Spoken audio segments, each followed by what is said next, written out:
I think the big one that's like, I don't really have like any super strong opinions about like how sustainable it can be long term, but the team is really solid, is STEPN. I don't know if you've heard of this, like Nike Run, decentralized like Nike Run Club type thing with NFTs.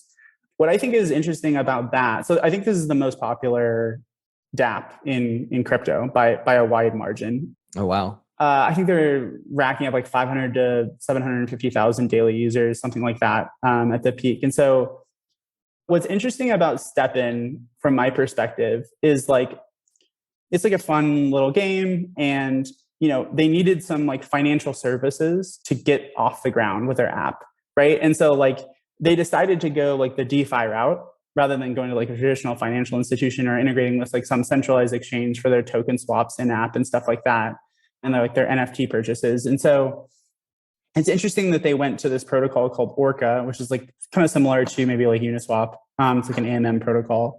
And it's interesting that they went there first. And then Orca like took off during that time period where they were integrated. And so like, I think a lot of people are kind of concerned about DeFi. It's like, where's the growth going to come from? Like financial institutions don't seem that interested in these things. There's there's a lot of rules and regulations. You need to know your counterparty, all sorts of issues. But I actually believe that like, they don't actually need to worry about the traditional financial institution. You just need a lot of STEPNs, and you will grow way faster than the traditional financial industry without ever having to touch TradFi big players, right?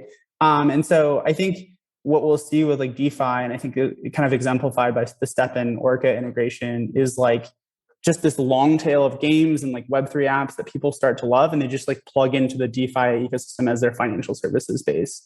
And so that's like something that's like super exciting to me right now.